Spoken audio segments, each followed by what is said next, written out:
कर्मियों की भर्ती पर क्या हाल है। आज करीब 3/4 पद आज भी खाली हैं। क्या यह एक प्रदेश के राजा की अपनी युवाओं के प्रति जवाबदेही नहीं है? 2 लाख शिक्षकों के पद, 50,000 पुलिस कर्मियों, करीब 66% जूनियर इंजीनियरों के पद खाली हैं। अब आप बताइए कि क्या युवा नीतीश कुमार से नहीं पूछेगा कि 15 साल में क्या काम हुआ? बताइए। यही हाल राजस्थान का है कि कितनी भर्तियां निकली, कुछ की परीक्षाएं हुई, लेकिन आज ज्यादातर परीक्षाएं आज भी हाई कोर्ट में लंबित है। हाई कोर्ट से परिणाम निकलता है, सुप्रीम कोर्ट में फंस जाता है। विद्यार्थी परेशान हो चुका है इन सभी घोटालों, धांधली और लेट लतीफी से। आप बताइए, आपने देखा होगा कि राजस्थान में नर्स लोग सरकार के खिलाफ आंदोलन कर रही हैं। 2012 का मामला है वो। अगर कोई लड़की नौकरी की तैयारी 20 साल की उम्र पर करती है और 2 साल के बाद परीक्षा पास करती है, आज भी भर्ती प्रक्रियाओं की कृपा से 6 साल तक केवल ज्वाइनिंग नहीं दी जा रही उनको। 2 साल में उन्होंने परीक्षा पास कर ली थी, उसके बावजूद भी ज्वाइनिंग नहीं दी जा रही। इस बीच उसकी शादी भी हो जाती है, 2 बार सरकार बदल जाती है, बच्चे भी हो जाते हैं, लेकिन वो बेचारी आज भी बेरोजगार है। यही हाल हजार लाखों मेहनती विद्यार्थियों का है। और कब तक एक पिता अपने बच्चों को इस इंतजार में देखे?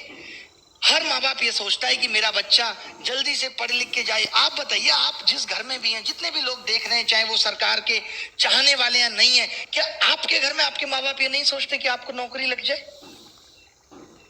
बताओ, फिर आप क्यों सरकार से शिकायत नहीं कर सकते? क्या सरकार से शिकायत करना गुनाह है? क्या हम हक की लड़ाई नहीं लड़ सकते?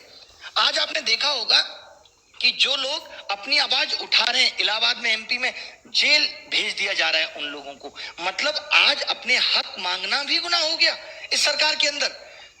देश में इतने शिक्षकों की कमी है कि एक शिक्षक 4 शिक्षकों का कार्यभार संभाल रहा है। उत्तर प्रदेश में शिक्षकों की भर्ती निकली तो जरूर 2 साल पहले, परिणाम भी आ चुका है, लेकिन अभी तक ज्वाइनिंग नहीं हुई। मध्य प्रदेश में भी यही हाल है कि ग्रामीण कृषि विस्तार अधिकारी की भर्ती 6 साल बाद आई है।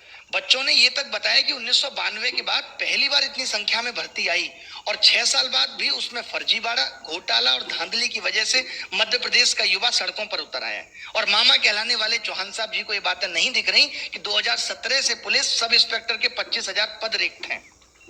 होमगार्ड, लेबर इंस्पेक्टर, पटवारी, सभी परीक्षाएं 2017 से हुई नहीं है। सोचिए, 4 साल हो गए आज। इन्होंने चुनाव 2 बार करा लिए। आप देखते होंगे कि जरा सा भी चुनाव में घोटाला हो जाए, कुछ हो जाए, सरकारें बदल जाती हैं, सरकारें चेंज हो जाती हैं, चुनाव तुरंत हो जाते हैं। आज आपने कभी सुना कि कहीं का एमपी का पद रिक्त है, कहीं एमएलए का पद रिक्त है? आप सुनते होंगे आए दिन कि उपचुनाव हो रहे हैं। उपचुनाव का मतलब है कि अगर कोई विधायक का पद रिक्त हो जाए और फिर सरकार कहती है कि देश में बाबुओं की क्या जरूरत है। अरे, जब तुम सब कुछ प्राइवेट कर ही रहे हो तो इतने नेताओं की भी क्या जरूरत है? कम कर दो इनकी भी वैकेंसी।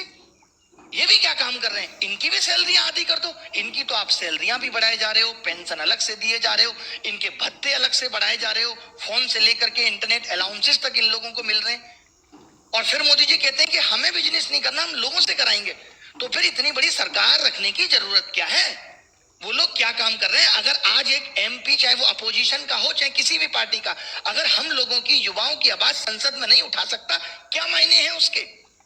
मोदी जी एक सांसद राज्यसभा से विदा लेता है तो मोदी जी की आंखें गीली हो जाती हैं, इतने इमोशनल है मोदी जी।